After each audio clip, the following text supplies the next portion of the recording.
જી sir, જી sir. Surat શહેરના Uttarayan police station વિસ્તારમાં રહેતા અભિષેક બોરડા નામના ઇવેન્ટ મેનેજમેન્ટ સાથે સંકળાયેલા એક યુવક સાથે મુંબઈમાં રહેતા અનિંદા સિલ નામના એક આરોપી અને તેની કંપની દ્વારા છેતરપિંડી થયેલ હોવાની ઘટના અને તે અંગેની ફરિયાદ ઉત્તરાયણ પોલીસ સ્ટેશન દાખલ કરવામાં આવેલ છે.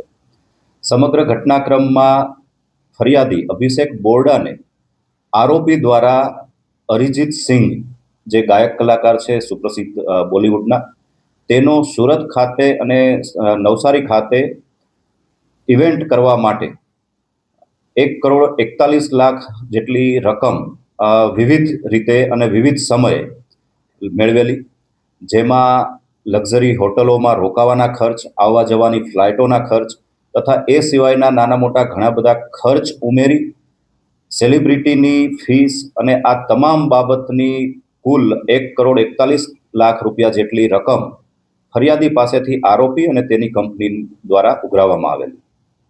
ફરિયાદી દ્વારા અરિજીત સિંહના શો કરવા માટે જ્યારે વારંવાર સંપર્ક કરવામાં આવ્યો તે દરમિયાન આરોપી દ્વારા અરિજીત સિંહનો શો કોઈ પણ કારણસર થઈ શકે તેમ નથી અને તેના વિકલ્પ રૂપે નોરા ફતેહી અને કપિલ શર્મા, જે પણ જાણીતા બોલિવૂડના સેલિબ્રિટી છે, તેઓના શો કરવા માટેની આરોપી દ્વારા ફરિયાદીને જાણ કરવામાં આવેલી.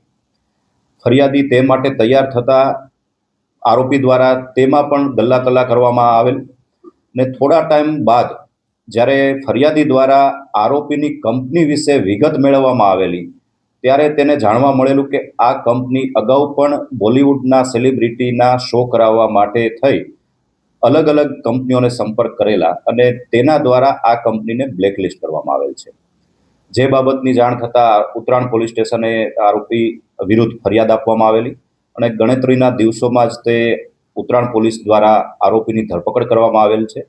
આરોપીની મુંબઈ અંધેરી ખાતેથી ધરપકડ કરી તેની તપાસ ચાલુ કરી આરોપીની વિરુદ્ધ કાયદેસર કાર્યવાહી હાથ ધરવામાં આવેલ છે. અગાઉ મુંબઈમાં કોઈ કેસ નોંધાયો છે?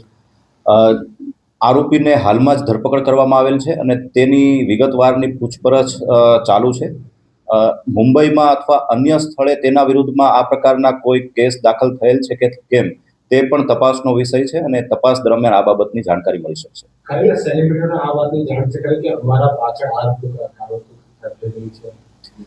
જે પ્રાથમિક પૂછપરછ હજી આરોપીની જે કરવામાં આવેલ છે તે દરમિયાન આરોપીનો કોઈ પણ પ્રકારનો સંપર્ક સેલિબ્રિટી સાથે હતો નહીં, પરંતુ જે સેલિબ્રિટી છે કોઈ પણ વ્યક્તિ સાથે જે સેલ્ફી અથવા ફોટોગ્રાફ્સ લેતા હોય છે તે પ્રકારના ફોટોગ્રાફ્સ આ આરોપી દ્વારા વિવિધ સેલિબ્રિટી સાથે લેવામાં આવેલા અને આ ફોટોગ્રાફ્સને પોતાના સોશિયલ મીડિયા પેજ પર અને માર્કેટિંગ સાઇટ્સ પર મૂકી અને તેનો ગેરઉપયોગ કરેલ હોવાનું પ્રાથમિક પૂછપરછ દરમિયાન જાણવા મળેલ છે. આગામી દિવસોમાં જે ગેરઉપયોગ કરવામાં આવે છે સેલિબ્રિટીનો પૂછપરછ કરવામાં આવશે કે તમારા ફોટોનો દુરુપયોગ થશે? જે પણ તપાસ છે પ્રાથમિક તપાસ આરોપીની કરવામાં આવી રહેલ છે. આરોપીની પૂછપરછ બાદ જે પણ જરૂર જણાશે તે પ્રકારની કાયદેસર કાર્યવાહી હાથ ધરવામાં આવશે.